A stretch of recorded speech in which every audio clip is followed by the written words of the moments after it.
another episode of the Mosh Pit. Let's hit the lights and reach some Hawthorne heights, because we are neck deep in music news for you guys. Coincidentally, there is some music news about neck deep. I just really need a collective groan. Michelle, I love you, but that's one too many. All the puns, every single pun guys, on the planet. You can't not tell me that I'm not clever, because I am. It was fantastic. I'm so proud of You're gonna run out of band names before we hit our 10th episode. True. Yeah. So we got a lot of music news for you, as we do always after our just one episode. But before all of that, we want to give a big thanks to all of our listeners so far, all 20 of you. We appreciate your existence. No, for reals, we're really excited to be getting this going. So anybody out there in the podcast void of listening to us, we appreciate you, even if you're listening for 5 seconds. Also, make sure to reach out to us on social media. Where would that be, the Mosh Pit Pod, on Instagram and Twitter, and I don't know what else we're on, but it's at the Mosh Pit Pod. Oh, Facebook, that's the other one. Yes, Facebook and Instagram at the Mosh Pit Pod, and because somebody stole our thing on Twitter, we're just Mosh Pit Pod on Twitter. Yes, and speaking of listening to us, just want to clarify that Kelly was not in outer space last episode. We just happened to Or use, was I? You were out there with Tom DeLonge from Blink finding the aliens. Looking for all the UFOs with Tom. Yes. That's exactly where I was. Yeah, so we're actually, I don't think we actually clarified that last episode. We are in 3 different states. I am in New Jersey, Kelly's in Massachusetts, and Brie is in Florida. So we are Skyping and hanging out. So, there are some things we're figuring out. But now, Kelly hopefully sounds way better. Kelly, talk, show them.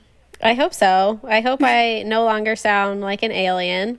Although it would be much cooler to be in outer space, but oh, that's true. I'm here, I swear. I'm not in space. Also, Kelly was just taking all the hits last week. I really was. Kelly was viciously attacked about the song bitch. I'm a bitch, I'm a lover, Watch out, legal. Can only sing about a line. Well, you guys get it. So, she was unaware. It was so close to the original, because that was just right on pitch, so I think it was, yeah. Definitely. But yeah, so Kelly was unaware that it was Alanis Morissette, but turns out it is not Alanis Morissette. It's just one of those collective groupthink things that people just think it's her, but it's actually Meredith Brooke. So Kelly is now vindicated. Yeah, I am now officially ready to accept victory formally in this forum. I would like to submit my apology in writing. Thank you very much. I accept. To be fair, a lot of the internet is very confused about whose song it was as well. They are. Everyone is so confused. So I will say one more time. I was right. This song I was saying that this song, the beginning, reminded me of the beginning of All Time Low's new single, Some Kind of Disaster, how it kind of has a lot of the same words and the same kind of feel to the beginning of it. And I had said it reminded me of a one-hit wonder, and then everyone just kind of thinks this song is by Alanis Morissette, but it is not. Credit to Meredith Brooks for this hit in the 90s, I believe. But yeah, I was very viciously attacked, and it turns out the entire internet just thinks that Alanis Morissette wrote and sang this song, and poor little Meredith Brooks just got overlooked. For argument's sake, I will say they do sound freakishly similar. Very similar. It's just one of those things, though. It's like what do they call it? The Mandela effect.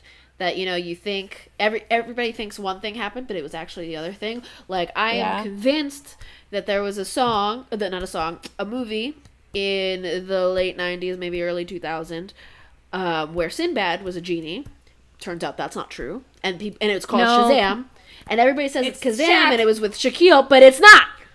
I promise you there was a movie.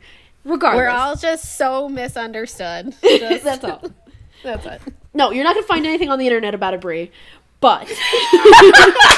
Just see she's me Googling. subtly Googling. Okay, Yeah. fine. Anyways... I was trying to defend you.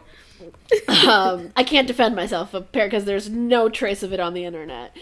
But anyways, we're ready to kind of get into the nitty gritty, the meaty part of the show. So last week we talked about how the different genres in the rock parent genre, I guess. The umbrella, if you will. Yes, the umbrella. You know, like differentiating them and everything, and we ended the controversies right then and there. Though in the pop punk Facebook groups I joined, you can still see the arguments. But this week, I think we all just need to agree to disagree. Exactly. Yeah, that'll be the way to go. But so this week we wanted to talk about streaming services, because I am a big Spotifyer. Is that what we call Same. ourselves? Spotifyers?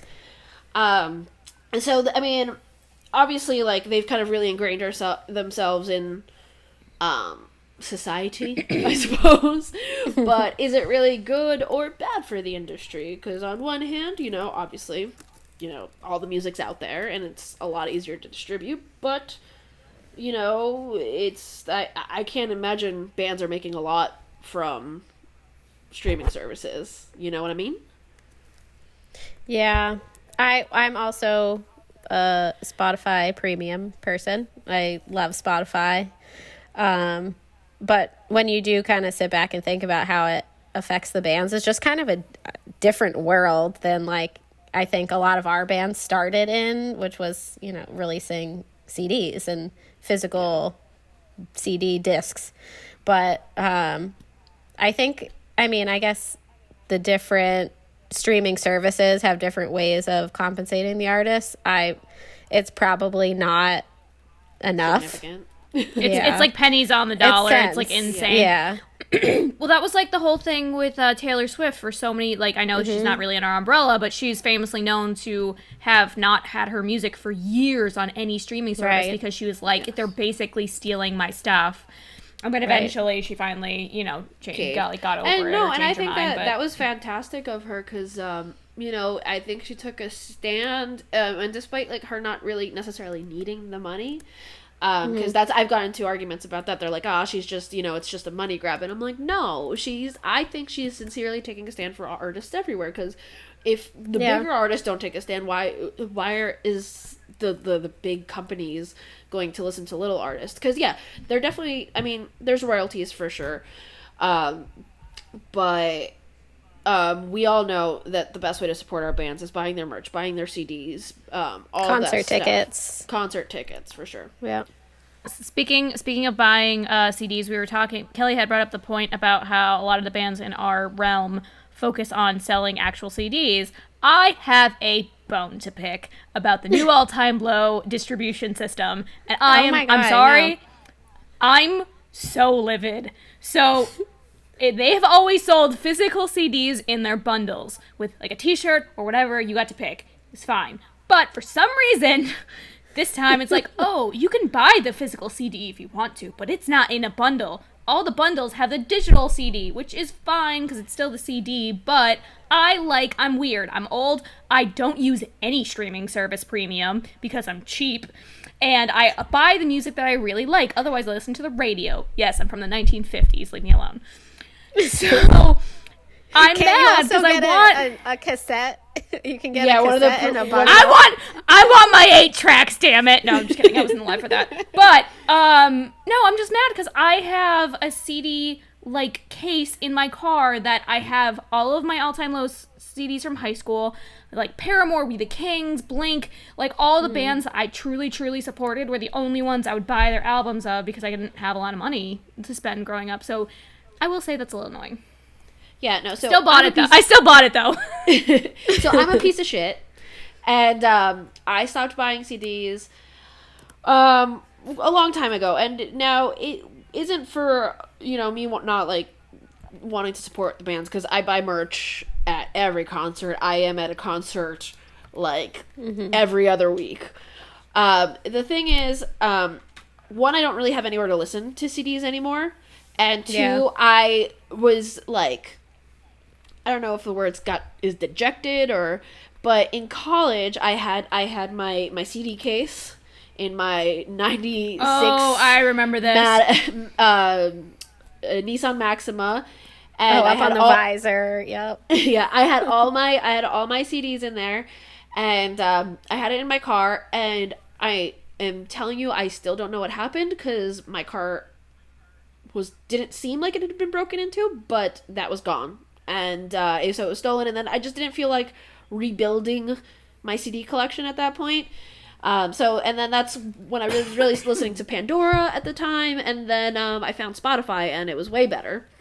And the thing that I can say in benefit of streaming services is that the music industry does gouge prices, and it doesn't go to the artists, it goes to the executives, it goes to the people that shouldn't be getting the money. But the streaming services, at the very least, instead of us going and illegally downloading music, it does something. At least bands are getting some royalties. And we don't get any viruses on our computer anymore. Exactly. No LimeWire, no BearShare. That's what I was going to say, LimeWire. But I think also, aside from actually paying the artists as minimal amount of money as that is, I think it's also, especially Spotify, I've noticed, has been really good at helping us find new bands, which is good for smaller bands that are trying to get out there. If they have their stuff on Spotify, it's easier for people to find them. That's how we now find like a lot of the new bands we listen to, we find through Spotify and the playlists that the Pop Punk's Not Dead playlist, the Scene playlist, like all of those things they put together, or looking at the similar artists that they recommend. So I think that's a great, added value, I guess, of streaming services to listeners, but also to bands, because they can, spread the word faster. 100%. Like, I mean, half the stuff I listen to these days I found on the Pop Punk's Not Dead playlist by Spotify. So shout out to the Spotify employees that curate those things, because they are on point. We are your biggest fans. Absolutely. So yeah, I mean, there's definitely pros and cons. Nothing's ever black and white. It's just is what it is. So we just have to support our bands in the best ways we know how, and that's by going to see them and buying their merch. I'm pretty sure also half of my closet is merch. My collection of band tees has gotten so extreme, you guys. It is ridiculous. I try to not buy things, and then I get to the concert, I'm like, oh, that's so cool. I love it. I don't think I've seen you in the past 3 years that I've seen you. I don't think one time you've not been wearing a band tee. It's like every time I see you, you're just wearing band merch. And I gotta wear them. I mean, I've got so many of them. See, this is the problem. That's why I stopped going to. It's not why I stopped going to shows, but it's the benefit of stop going to shows. So I just have all my old collection, which I have now. Again, I'm 50 years old. I have turned it into a quilt. So I just have this T-shirt of Warped Tour T-shirts and All Time Low and We the Kings and Paramore and all this stuff. So I have all my band T-shirts, and now I can cuddle up on the couch on a Sunday afternoon and watch TV. It's great. She's our scene grandma. Oh my god, that is Bree's name now, the scene grandma. Oh, Jesus. Yeah, no, I turned half my shirts into You did that to yourself. Gym T-shirts. Yeah, that's what mine are. They're sleep shirts and gym shirts. And then some of them that aren't ripped to shreds yet are wear in public T-shirts. But to be fair, I had this made back in, oh god, when did I have it made? I had it made a couple years ago. So the tank top you got for me at the last All Time Low show that you went to, I still wear that. It's the only one that isn't in there that is the one that I took a from... year to get to you. Yeah. I forgot you had it for that long. Yeah, pretty much. It's fine. When we live on the other side of the country, it's fine. Yeah, it happens. All right, so moving on. It is time for music news.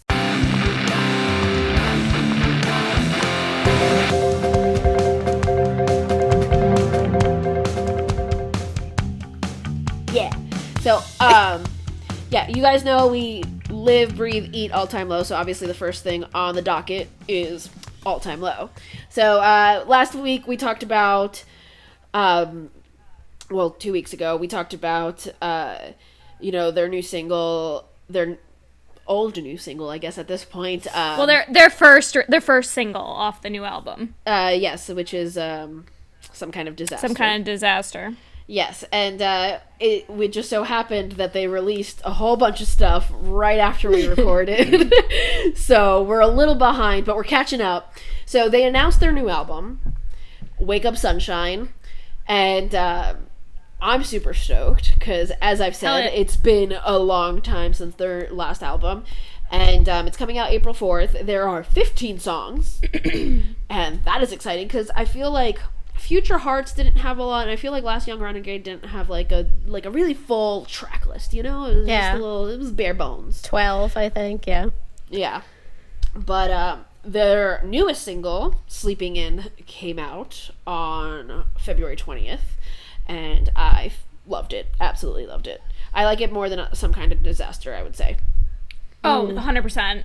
Really? Yes. I might like Some Kind of Disaster a little bit more. I don't know.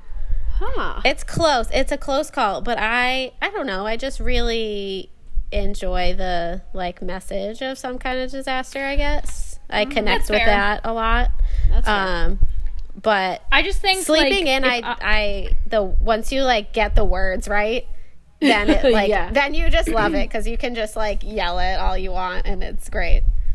So my boyfriend is nowhere near in this realm of music, but he loves me very dearly. So we went to a wedding last weekend, and on the drive to the wedding and on the in between nights or whatever, anytime we get in the car, he would put it on for me, and I would just freaking rock out. He is the worst at learning song lyrics, and the amount of times I'm just how in the God's name did you think that was the word to the song? He knows it better than I do. Oh my God. He can get it out. My mouth just I can sing it in my head, but the second it tries to my mouth, I'm just I don't Me too, me too. You just have to listen to it on repeat for about a half hour, and then you'll get it. That's what I did at work the one day. I just had it. I had that. I did too. I just put Some Kind of Disaster and Sleeping In on a little playlist, and I was just looping it. Yeah. Because it ingrains itself into your brain subconsciously. Yeah. And you have to focus on it. You can't just put it on, or at least I can't just put it on the background and have it there. I need it. That happened a couple times where I started the song and then I was doing something and not paying attention to the words, and I just immediately restarted it every single time. Pay attention, Kelly. It's when you don't fully appreciate the song and you have to start it over. You're oh no, I need to actually listen to this. Yeah, exactly. But yeah, no, I thought it was great, and I think it's we've got a lot to look forward to with this album. I think it's really going to be one of their more popular ones. It's I think a lot of fans are going to connect to it, and I think musically it's a throwback, but they're still I think doing so too. it. I think it's a lot of, we're hearing a lot of old All Time Low, energetic All Time Low. You know what I mean? Yeah, I think so too. It doesn't feel the same as Last Young Renegades did. It feels more like their older stuff, which obviously we love. So yeah. And can we talk really quick about that music video? Which one? Oh my God, the animals! Sleeping In. Oh, that one. Okay. I mixed them up. I thought this one was the AA type meeting one, but that was the other, Some Kind of Disaster. Yeah, no, I'm a big proponent of in very millennial fashion, I'm a big proponent of companies that are philanthropic, and so for a band to kind of support animal adoption and really promote that in their music video, I absolutely loved it. Mariana's Trench did something similar a while back with their Who Do You Love music video, and they did a very low-key music video, and the money that they would have put towards making a music video. They donated to a bunch of charities and like schools and stuff, and it was awesome. And seeing a lot of bands give back in that sense makes me love them even more. And obviously the puppy and the pony and the goldfish. Oh my god, no! Zach and his cute goldfish like goldfish. gave me life. I love it. It's the content we needed. Yes, it is. Absolutely. Like, I wish... I mean, I'm not going to say I wish I had someone that looked at me the way Zach looks at his goldfish, because, I mean, I do, but, like, it's not the same. I just hope my boyfriend looks at me that way. Like, I mean, we've been together for a long time, but at the same time, like, you don't see that when someone's looking at you like that. You, like, look at someone else and you're like, yeah. Mm-hmm. So, I mean, we need to go on a double date someday when we're in the Yes. same state, and then we'll Some point or confer another. about if that happens. For sure. Kelly, we all know that Demon looks at Kelly like that because, it's been like that forever. 100%. True. I am the goldfish.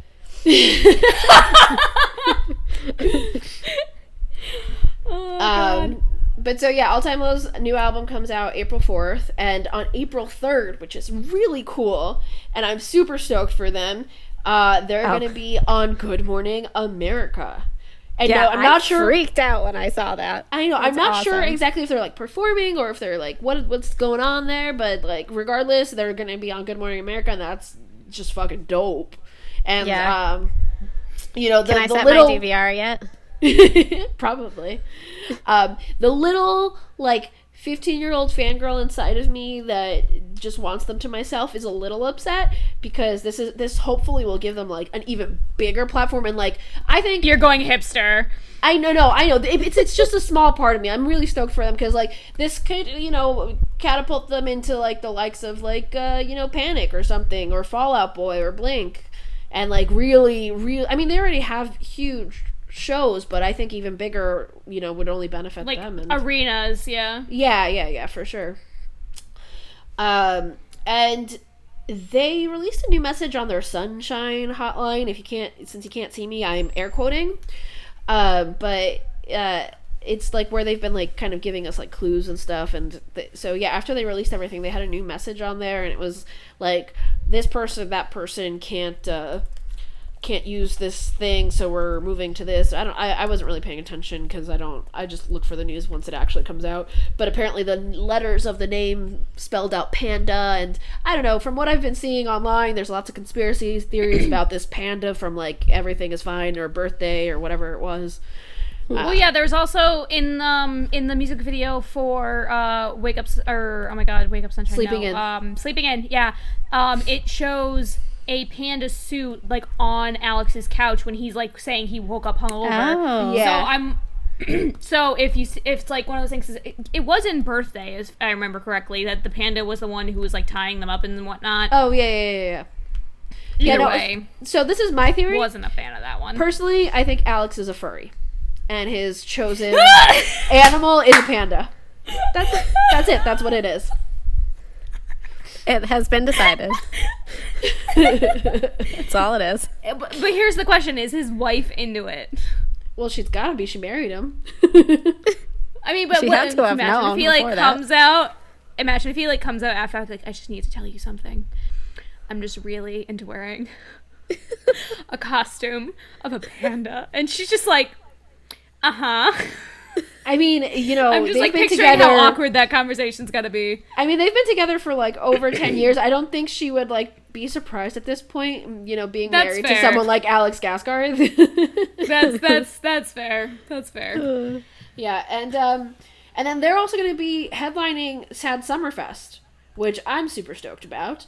But it makes me wonder when they're going to be touring for actually Wake Up Sunshine. But I guess it's over the summer, so probably they'll do a fall True. tour. But Yeah, I would Sad rather- Summerfest isn't that long, is it? It's really just the June and summer July, months. So. I guess. Yeah. I don't Yeah. really know. Yeah, I'm Mine excited was for gonna that be in. one. It's in August too, right? Oh, maybe July, August. is it? Not- yeah. Yeah, it's July and August. Because Oh I my remember gosh, the you're one right. in- Mine is on August 1st. So, yeah. Oh, I was yeah, gonna mine's say, second, the one that I I'm think. trying to go. The one I'm trying to go to is July 24th, but that's if I can beg my boss to let me have the day off. But Yeah. I'm excited for that. Last year's #adulting. Sad Summerfest was pretty good. And this year will be obviously even better with All Time Low on it. So I'm excited for that I'm show. excited because I didn't end up... I got tickets and I didn't end up going because I ended up adopting my pup that week. Oh, so yeah. I had to be around for him. And Responsibilities. It is, but yeah, I'm excited this year because All Time Low. But yeah, so enough All Time Low because I know you guys all get sick of it. Oh, as seen grandma, can I be the one who does this next one? Considering it's just the fact that we're all super old. Yeah, let's go for it. So, in the world of holy crap, we're old news, Blink-182 are officially eligible for the Rock and Roll Hall of Fame. Crazy. All just Bonkers. like have a moment of silence for like our childhood or whatever you want to call it. But it's been 25 years since their first album came out, Cheshire Cat. And so because I feel like that is the reasoning. Yeah, Hall of Fame requires bands are only eligible after 25 years of their debut album. So yeah, there's other criteria as well, like impact on the evolution, development, and perpetuation of rock and roll. And I mean, I guess Blink fits the bill for that. I think in the pop punk scene quite a bit. I mean, you're the scene grandma. I think they're definitely the grandpas at this point, even though I don't think a single one of them is actually a grandparent yet. But they all have young kids.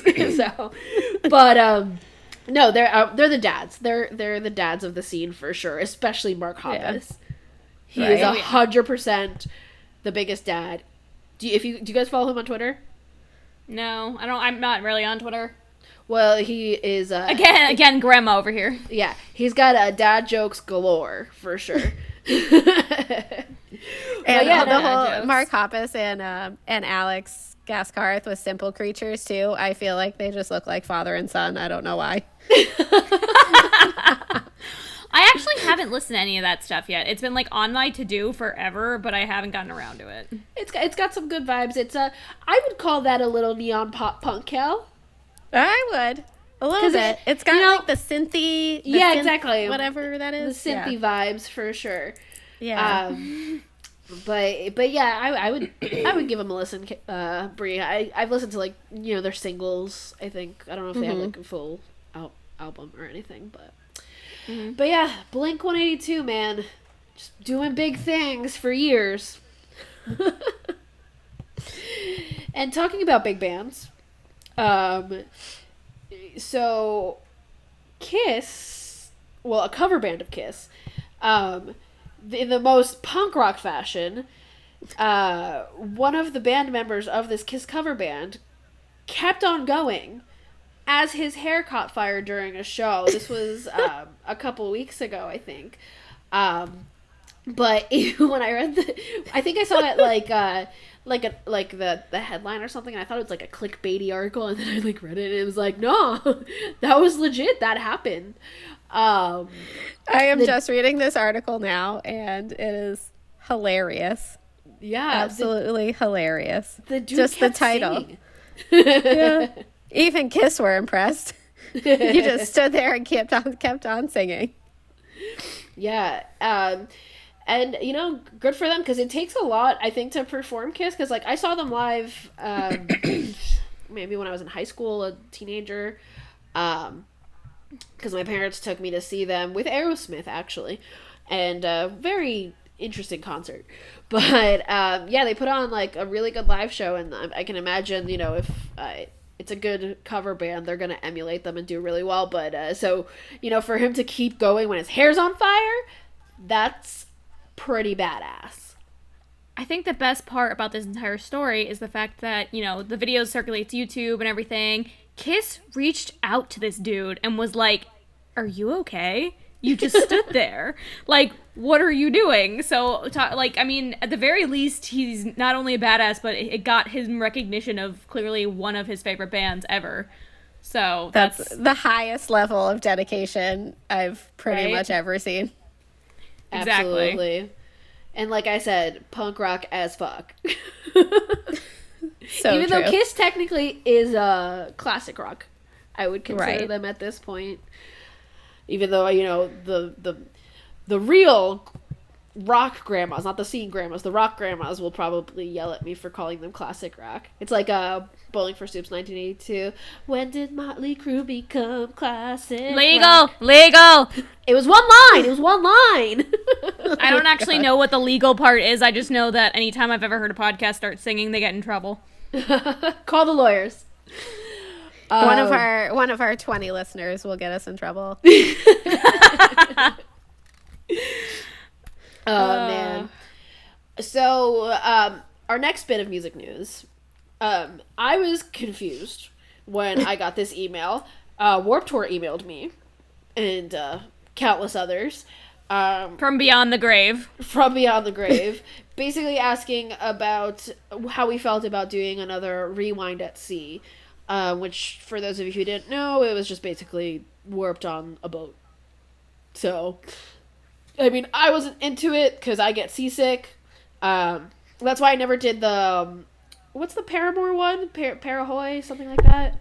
Yeah, I've always wanted to do that one, but it's always during, so I work in, the industry I work in, there's 4 months out of the year we do not allow to take any time off, and it's always during those 4 months because someone up there hates me, which is the first thing I said to Michelle when she told us about the whole Warped Tour cruise, is I'm like, I swear to God, if it's during those periods again, I'm gonna be so mad. But yeah, so they were, so basically Kevin Lyman's just kind of checking out on us and being like, yo, you still interested?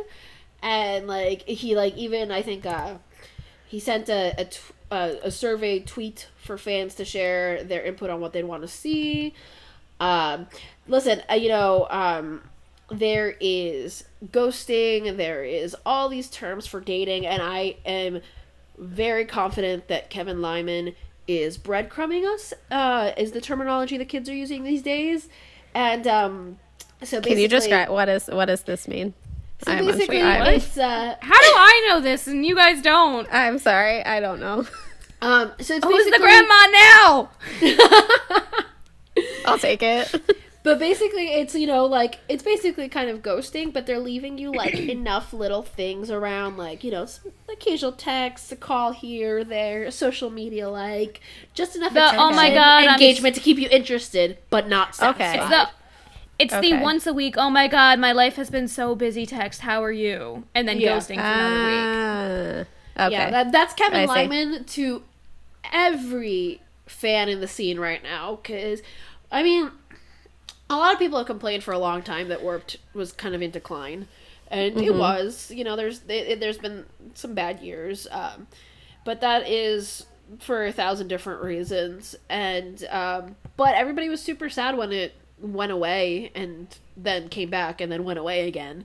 Because 2018 was the last cross-country Warped Tour. And then Cross-country. And then last year they did, I think it was 3 major cities for... just a limited engagement. Atlantic City was one of them. I went there. It was a lot of fun. Yeah. On the beach. Kevin's really, like, dragging us around. It's over. It's not over. It's back. It's gone again. We're going to do it on a boat. Yeah, Kevin Basically, Lyman, like every shitty boyfriend you've ever had. Basically. Kevin Lyman, this is the Mosh Pit's message to you. Stop being a dick tease. Give us Warped Tour back for real. Yeah. Wow. I mean, I also wouldn't be mad about strong. the boat. Yeah. I mean, I guess, I don't know, bigger boats I don't mind, so maybe I will, I'd give it a go. Yeah, I mean, I usually get seasick on small boats, but I went on a cruise once before and it wasn't bad. Plus, in all honesty, you just gotta drink like 1 or 2 drinks and keep that buzz rolling through, that's and then you gonna don't make me feel it. worse. I'm gonna get Oh no, sick. you don't. No, because you're It evens you you're out. already flowing, and you'll be fine. You're like swaying, but then the boat is also swaying, so then you just So it's like even out counterproductive. and- Yeah, exactly. Yeah. Not It evens counterproductive. out. What the hell am I Alright. thinking of? You'll be all right. Counterbalancing. That's the word I'm looking for. Counterbalancing. English. Anywho. Brianne. It's your first language.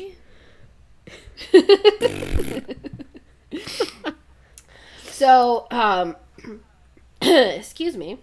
So So we've got more new music for you. Not just all-time low, even though that's all we love to talk about. New Found Glory has album number 10 coming out, which is crazy to me. That's a lot.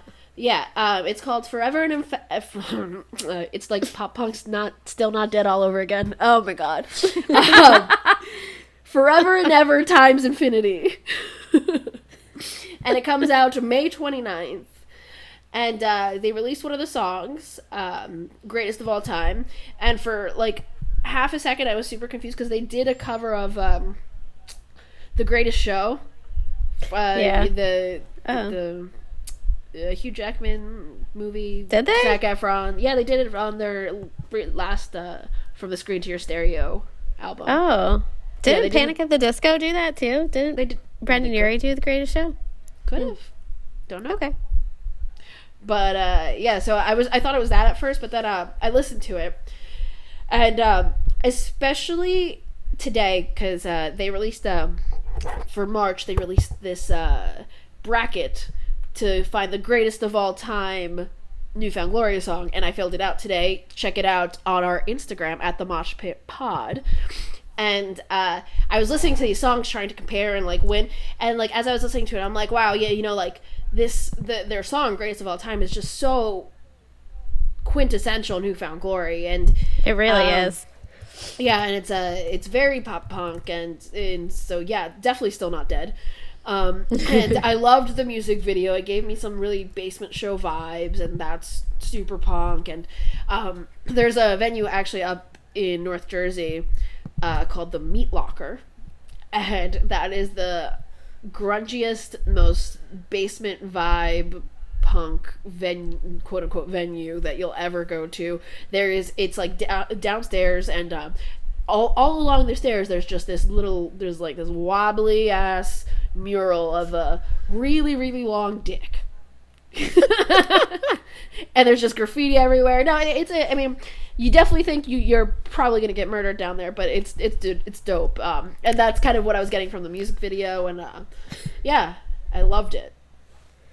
Yeah, I thought it was a great song. Also, I did agree, it was very reminiscent of earlier New Found Glory with the riffs. All the riffs were so amazing. Just brings you right back. Yeah, and going back to what we were talking last week about vocals, the vocals for New Found Glory, his name escapes me. Jordan, his vocals are just so, I couldn't imagine New Found Glory without him, and him singing the pop punk lyrics, this angsty kind of love song, I hear my door bell ring, and it's you outside with tears in your eyes from your late night drive. I know you're scared. I didn't sing it, so I think we're good. But and then it's just that typical kind of like a teenager kind of vibe, but they're not teenagers. They're actually far from it. And actually, one of the lines is, I think we are what we've been waiting for. It reminded me of We Attract What We're Ready for from one of their contemporaries, State Champs, which I will actually be getting tattooed on myself in the semi-near future. Whatever. But yeah. New Found Glory, new album, May 29th. Check it out. Yeah. And more new music.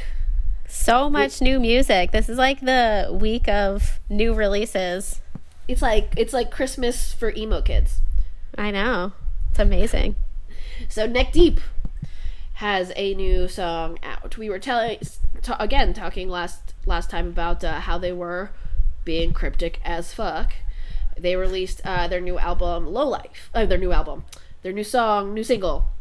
God, English is so difficult, guys. It's your first language, Michelle. It actually or is it for you? No, I was saying it's not for you. Yeah, suck on that, Brianne. Their newest single is called Low Life, and their new album, which is called something about all distortions are intentional. All distortions are intentional. Yep. Yes, it comes out July 24th. And so what we were asking about like last week, the last time, the immersive fan experience, Sonderland, it turned out to be a launch party for their new single. And I'm really jealous I didn't get to go because it looked very intimate. It looked really cool. Yeah. They had like a teacup and shit. It was cool. Giant teacup. It looked like, I think I read something, they were basically trying to combine like that word Sonder that we were talking about, the realization that everyone else around you has like stuff going on and it's a complex world and all of that, in combination with Wonderland, which is like kind of all the teacup stuff and all Alice in Wonderland references and things like that. It looked really cool. Yeah, definitely. And last time we forgot to mention that aside from, all this new stuff, Ben Barlow's brother has officially joined the band. He's produced a lot of stuff for them and for other bands as well, but now he's officially joined the band, which is pretty cool, seeing that. Family love in a band's cool. But again, they're I think the song's got like epitome of pop punk lyrics. It's definitely, and it's got like underlying legit punk themes. I think like real punk. It's kind of just like gritty almost. I don't know if that's the right word. But have you guys seen the new Joker movie that came out? Well, no, I didn't see it. God, you're so uncultured. No, I'm just kidding. Wow. Jeez. Shots fired. It was a joke. I was just kidding. Yeah, it was a joke. But, so there's, some scenes where he's kind of like, got these, like, he's on a TV show and whatever, like, the band footage of the music video was kind of, to me, reminiscent of that and, like, the vibes the Joker gave off. I don't know if that's just me, but that's totally what I kind of got there. Yeah, I mean, I really liked the music video, too. Brianne, you had some comments about, like, the main actors in it, like, they were super punky. Well, it's not so much that. So I'm not like, I haven't listened to Neck Deep. I've never really seen them like in person, so I was very confused if they were part of the band or not. And they had very red hair, and then I think it was a girl. If it's not, don't come for me. I just watched it maybe about 5 minutes ago. But the other person had very intense red like eyeliner and eyeshadow around the entirety of their eyes. I'm wondering if it's trying to signify that they're high because they're the ones who are seeing all the Alice in Wonderland shit. But, I don't know. Look at you using your film background to like analyze a music video. Film studies minor. Thanks, Smart University. But yeah, I'm excited for this one as well. I'm pumped for that album. I think it's also they worked with Matt Squire on this upcoming album. I'm pretty sure. That's pretty dope. So, Matt Squire's a god. Yeah. I mean, I really like the song, but I don't know. Maybe it's just I was coming off the high of "She's a God," which is an absolute friggin' banger, jam, bop, all in one. It's just the perfect amazing. Song. It really all is. of the words. All of the words. And I don't know, I felt like Low Life didn't really compare that well, but we'll see with I'm sure they'll be releasing more singles in the months to come since the album doesn't drop till July. So we got lots to look forward to there. And still more new music. For Your Strong has released their new album right at the end of February, a couple days ago. Woo! Yeah! And they also released a new music video for one of the songs off the album, Get Out of My Head, and it is one of the trippiest things I've seen. Loved this music video. I loved it. You have to go watch it if you haven't seen this music video. The beginning felt like an infomercial. It was like I hilarious. may or may not be watching it right now. Oh my God. God. I literally have it split screen between you guys. This is so... What is It's so weird. It's so weird, but I love it. It's like this guy, he looks like he's in an infomercial. He just has this like cheesy smile on his face. And then like the band he's walking down the is street in with his brain. The band is like in his brain and like rocking out to this song in his brain, and he's trying to get them out of his head. And oh, it's so funny. But it's like everyone in the music video has that creepy smile. It's not just him. Yeah, well, I think they gave it, they co-directed it. The band actually did it with Miguel Barbosa, and they went for like a colorful Truman Show vibe. And Truman Show is just very like fake, like happy-go-lucky, like this is my perfect life. And I think that's I think they kind of nailed that. But it's very creepy. It's very weird. It's like horror. It's like a horror show meets horror movie meets the Truman Show. Yeah, no, I'm dying. Basically, there's a lot of head banging, but in like very inappropriate situations, and it's fantastic. Yeah, no, and you know it's what? Awesome. What I felt about it, I felt like it totally had a 90s vibe. Like you would see this on MTV after school. Oh yeah. Like it just felt like so perfect in that era. Do you wanna know something really sad about my childhood? What? My parents blocked MTV until I was 17. What? Oh. Yep. So the only time I ever watched music videos after school is when I went to my friends' houses, and I would get so excited, and they were just like, so what? It's MTV. And I'm just like, you don't understand. I'm sheltered. So, yeah, that was a thing. Holly and Hank were very, very protective. That was the most depressing thing I've ever heard in my entire life. That's very sad. I'm right? sorry. I know. And so, your sister wasn't, I guess, but MTV was everything. So, your sister was also banned from, and how much older is she than you? She's 2 years older. So, she was 19. They would have, well, I mean, was it 7? No, she was 17, I was 15, just kidding, because I was a freshman in high school, so that's incorrect. So, yeah, my bad. So, she was 17, I was 15, so she was still in high school, and, yeah. But either way, it was not, yeah. So, that was the thing. Nope. Wow. You know what else isn't fun? The coronavirus? Yeah. Yeah. So, Avril Lavigne and Set It Off have both canceled their upcoming shows in Asia due to the coronavirus concerns. And Green Day is postponing 8 Asian dates on their current world tour.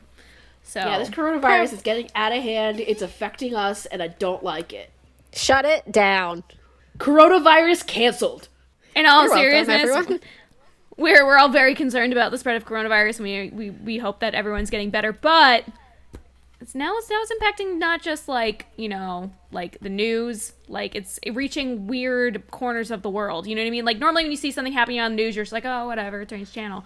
But now it's like creeping into like our corner of the world. Like you don't ever hear about like a worldwide epidemic impacting punk pop.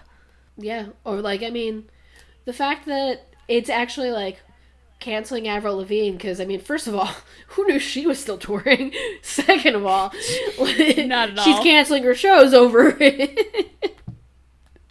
First of all, who in Asia is still listening to Avril Lavigne is my question. That is the best question. Who anywhere is listening to anything but Skater Boy? I don't know. Yeah, I don't. My happy ending too also slaps. Yeah, fair. Yeah, complicated. Oh, forgot about that one. Deep cut. Not really. That was a very popular song. It was. I just slipped my mind. But yeah, no, it's crazy, and now it's just these kinds of things are making me wonder, because coronavirus has reached the U.S. I'm actually going to a show on Thursday. I'm going to see Sleep on It, and I'm going Saturday. Oh, nice.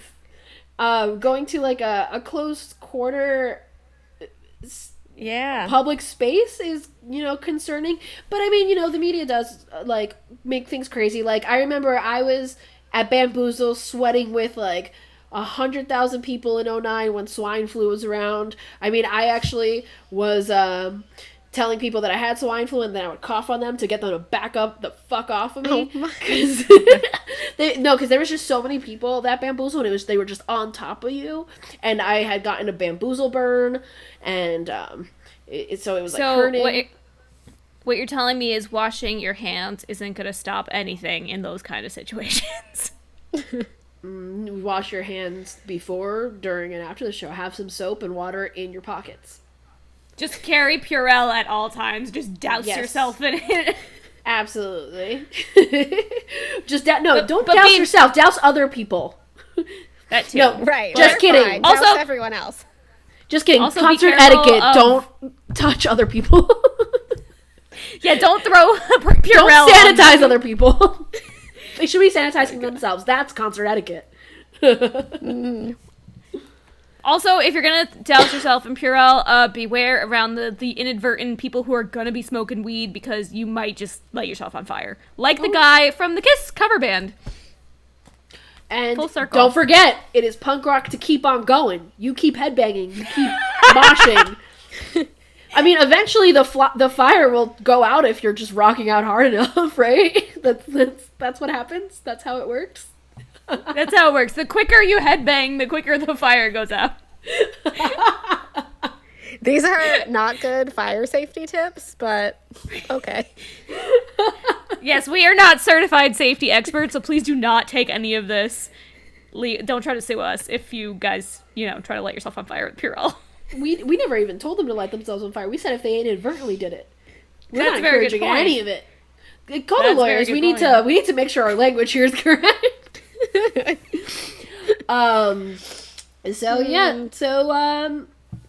The coronavirus is killing pop punk, basically. That's what it comes down to. Just like everyone else. Mm-hmm, and then we'll have no more music news for you, just like right now. Womp womp womp. Womp womp womp. But next, we have our band spotlight. And Kelly actually introduced this band to me. I'm usually the one introducing everybody to everything. But So Kelly true. Kelly introduced me to Point North. Yeah. This is I think you're so right. This is one of the first bands that I ever introduced you to. Pretty much every single other band I listened to, you forced me to do it. So I forced you to listen to Point North, which is our band spotlight this episode. So Point North they're a little bit on the newer side. They've been around probably less than 5 years, I think. They've got 3 members, and they're from Los Angeles, California, and they're currently signed to Hopeless Records, one of our favorite record labels. And one of their, I believe their first EP was called Light in a Dark Place, and that was released in 2017. And then I think the first song that I heard of theirs that got me kind of hooked was actually a cover song. They covered Hammer, which was, I believe, originally done by Nothing Nowhere. But their cover version of this song is an absolute banger. Like, I cannot work out or like run on the elliptical without starting with this song. I can't do it. It gets me so pumped up. It's amazing. And some other recommended listens for Point North. Some of my favorite of their songs are Never Coming Home, Gasoline, and Ghost in My Home, I think is what the other one is called. I believe that's the name of the song. Yeah. No, I'm a big fan of all those songs. I actually made a mini playlist with those 3 songs, just to kind of give you a little taste of what the band's like. My boyfriend actually does this with his friends, and he introduced me to it, and it's a great way to share music. Just, pick your, the 3, I'm using this word again, quintessential, but it just works. The quintessential songs that give that band its DNA, and share them. Mm-hmm. So we can share that 3 with you guys, so you'll know what Kelly's talking about when she says that it's awesome. They are awesome.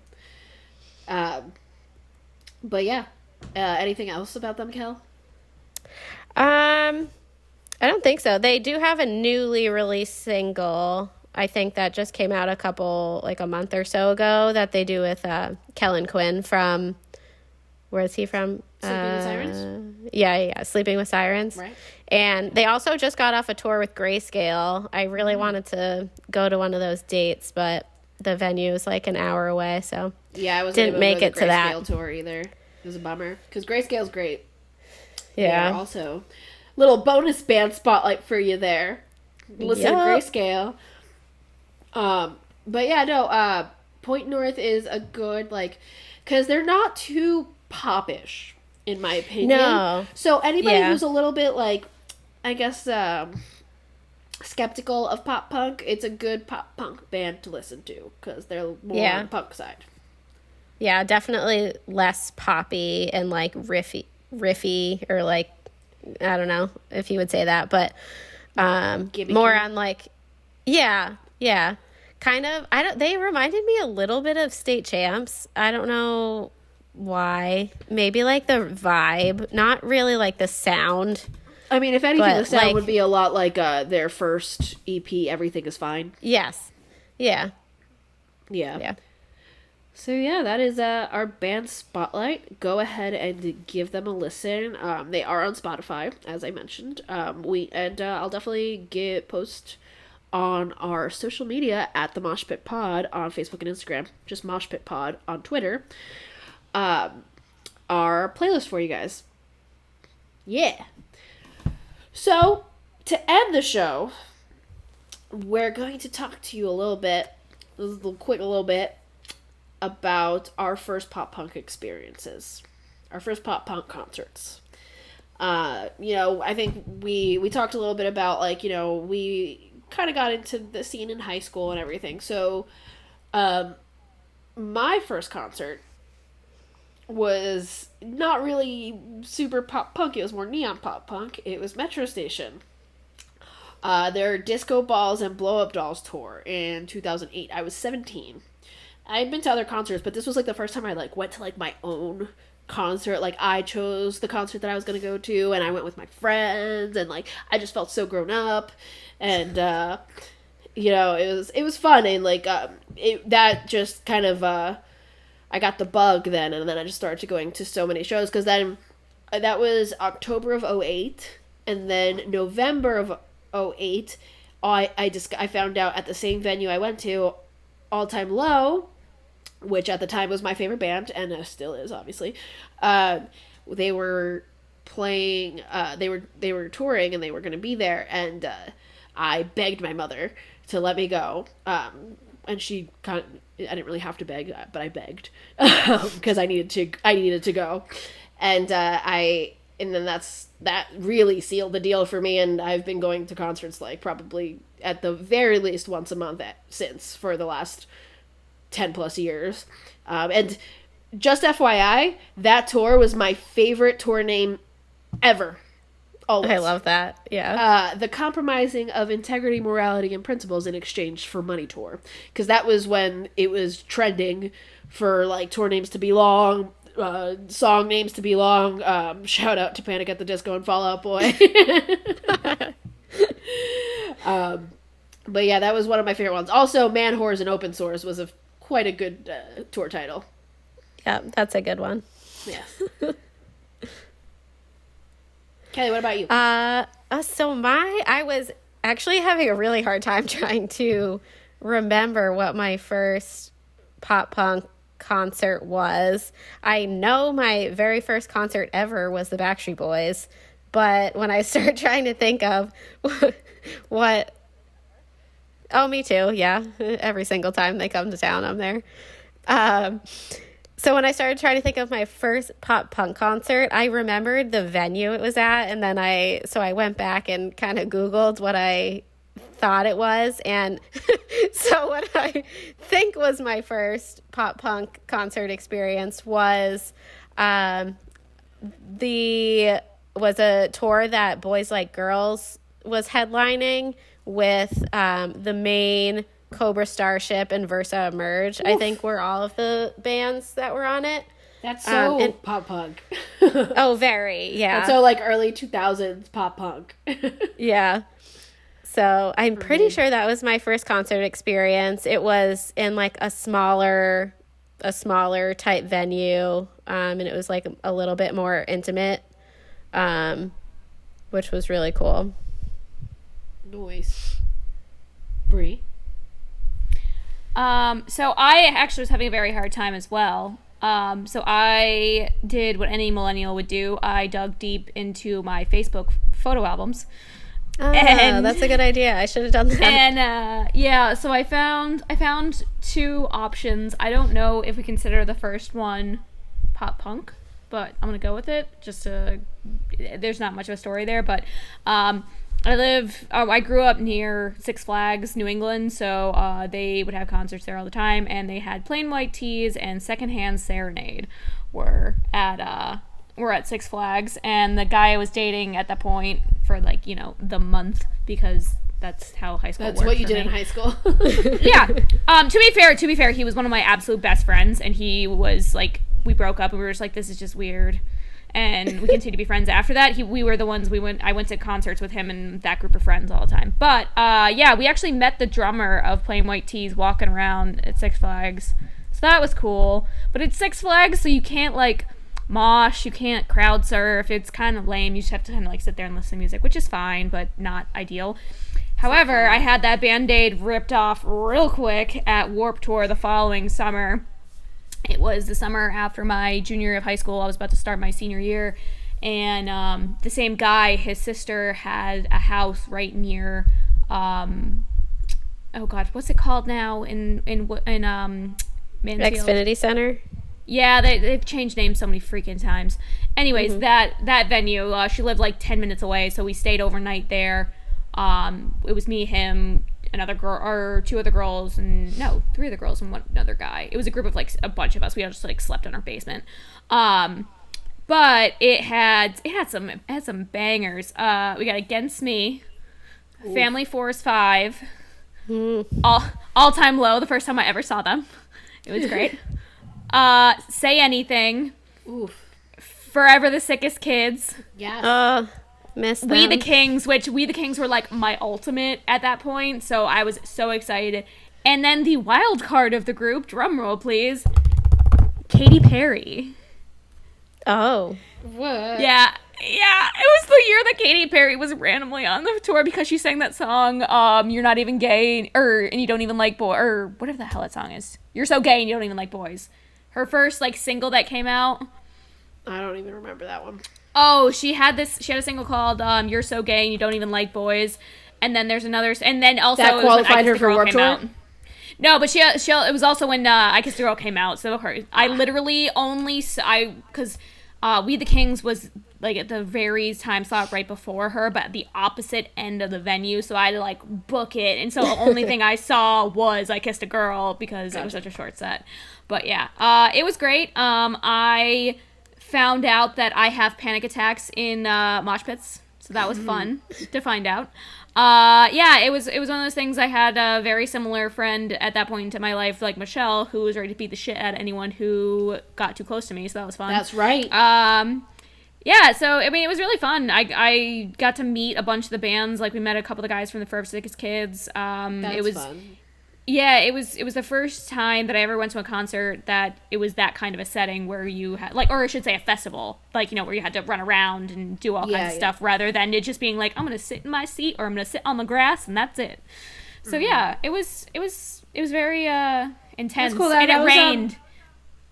That was some cool bands you saw too, obviously All Time Low. I don't think I've ever seen Say Anything live, and they're so I good. love them. That was sophomore year of high school for me. And then Against Me, I was actually never really too into Against Me, but my boyfriend that's his favorite band, and we saw their they did a 2-night thing at the venue near me, and we went both nights, and it was a lot of fun, and I've been listening to them a lot more lately, and yeah, great band. Cool. So yeah, that's me. So yeah, no, that's awesome. And I kind of wanted to talk about these first experiences because I think they're very transformative. At least it was for me, because it was just this new experience, and it was just so electric. And Brianne, what's your problem? So I was scrolling through the same photo album, just looking at, first of all, how young I was. I made a video of all the bands from that Warped Tour. And yeah, I'm gonna watch it, and maybe we'll post part of it on the Instagram or something, because it's quite hysterical to see me in all my glory as a child. Nice. I love it. But so, as I was saying before, I was rudely interrupted. Sorry, I got distracted. The nostalgia, but no, it plays into that for sure, because like you know, and especially we were all teenagers back then, so it was it very much helped define what was already becoming a huge part of our lives, and it because there's a lot of our friends, they're more mainstream, and they go to see Beyonce in concert, or Demi Lovato or whoever else, and those are just big arena shows, and it's cool, and they put on great shows. The lights, the effects, the singing, the dancing, it's all great. But yeah, I just feel like you can't compare it to one of our kinds of shows, and and I think that's that our first show is when you fall in love with it, because it's either you go back or you don't. And I feel like our bands are really good at creating a community, and like it just the second you walk in there, like you don't feel like weird, or like even if you're there by yourself, it's not like you feel uncomfortable or like that you're alone or anything. Like everyone is, like, you can really feel like everyone is there to like just experience this band with you, and it's just, they're really, really good at creating that like community and friendship type environment for their fans. 100%. No, I totally agree. Yeah, definitely. Cool, guys. All right. Well, this has been another week with the Mosh Pit. Thank you for listening. And again, go ahead and follow us at the Moshpit Pod on Instagram and Facebook, and just at Moshpit Pod on Twitter. We will see you next time, and in the meantime, #Mosh on.